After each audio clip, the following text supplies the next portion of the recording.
il y a quelques instants le vice-président Philippe Meunier, ce rapport est une application directe de la loi NOTRe qui prévoit effectivement que dans les 6 mois, il doit y avoir un premier bilan de l'exécution de ce SRADDET. Cela appelle pour notre groupe 3 ou 4 réflexions. La première réflexion, c'est que 17 mois d'application et de suivi du SRADDET, c'est certainement et à l'évidence trop peu pour pouvoir dresser un bilan exhaustif. Et nous considérons que le vrai rendez-vous, c'est une réponse à ce qui vient d'être dit, le vrai rendez-vous pour un bilan se situerait plutôt en 2025-2026, puisque le SRADDET, ça n'a pas été rappelé, mais c'est horizon 2030.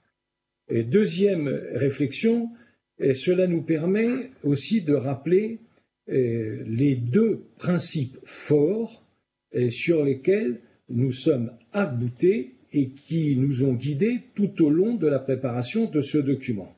Premier principe, c'est que la région n'entend pas ajouter de normes à la norme. Et le deuxième principe, c'est que la région ne veut pas exercer de tutelle sur les collectivités. Et c'est effectivement une différence avec certains groupes. Troisième réflexion, c'est que c'est l'opportunité de souligner que l'exécutif a choisi une méthode en 2017 qui était une méthode originale par rapport à d'autres collectivités régionales, qui consistait à bâtir ce document sur la base de rencontres et d'écoutes. Et je rappelle que dans les faits, il y a eu plus de 2000 personnes qui se sont intéressées, qui ont participé à la préparation de ce document pour exprimer leurs convictions. Et quatrième point, cela permet donc d'insister sur l'apport de ce dialogue que la région a souhaité instaurer avec bien sûr le Césaire, avec les organismes consulaires, avec la fédération des Scots, avec la fédération des parcs, mais aussi d'ailleurs les présidents de groupe de notre Assemblée et de nombreuses associations. Et c'est ce dialogue qui a permis, fait d'écoute, qui a permis que soient intégrées 2 nouvelles thématiques à côté des 11 thématiques obligatoires, 2 nouvelles thématiques, le foncier agricole et l'accès au numérique. Alors pour autant, ce bilan, selon la loi, peut aboutir à différentes possibilités.